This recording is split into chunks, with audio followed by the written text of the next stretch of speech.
Today I want to talk about just another valuable lesson that I learned from a co-angler. I will never be too proud to say that I didn't learn something from a co-angler or a buddy of mine when it comes to fishing. We all go out there at times and get beat by someone else, but those are also the times where we truly learn things about fishing. In this situation, I learned something like really kind of great about a bass in general. And so anyways, before we get into that video, again, I just want to let you guys know that I'm running a sale on my USA made sun shirts right now. If you buy one, you get the second for 50% off. It's a deal that's only going to last until the end of January. So if you guys want to pick up some USA made sun shirts that aren't made overseas, click those links down below for fin fishing. All right, let's get into this particular story. Now, this actually happened to me on the James River down in Virginia.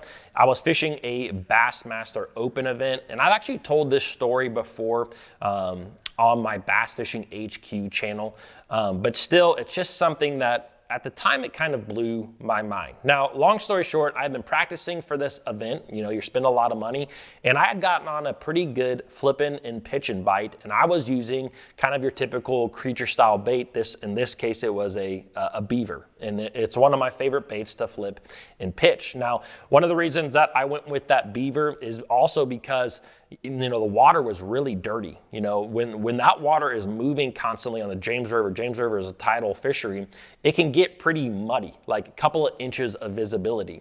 And so I was getting a lot of bites on that beaver, and that's the one that I was fishing. So anyways, long story short, the first day of the tournament, I drew a co-angler, and when he got in my boat, he had a couple of spinning rods and, the typical James River stuff, I guess you can say. And we got into a creek, and I was flipping and pitching, and I had caught a couple of fish, but nothing great. And I saw my co-angler, he picked up a spinning rod with 8-pound fluorocarbon and a watermelon straight-tailed worm, right? Just watermelon, right? Anytime I think of the color watermelon, I think of like gin clear water. You know, that's my first thought is I'm not going to pick up watermelon in many other situations. And this was a pretty small bait too. Like it was like a little 4-inch bait, very slender. I think it was a Zoom finesse trick worm, whatever the small size trick worm is. Anyways, he started to catch the better quality fish. He wasn't like completely out fishing me, but every bite that he got was a big fish. Like it was a good fish. And it took me like a while to pick up on this. And I remember pretty much being blown away because again, this water's muddy. Like it's dirty water. There's no way that these bass can see this particular bait, or at least I think there's no way that these bass could see his bait. But it was far greater. Like I was catching 1.5-pounders, 2-pounders. He was catching like 2.5 he caught the big one of the day. It was like over 4 pounds on this little drop shot rig with a watermelon straight-tailed worm in dirty water. And on that day, I really learned how good a bass's senses are. Obviously, we know they can see well. We know that they can also smell well. But their lateral line and how it detects is phenomenal.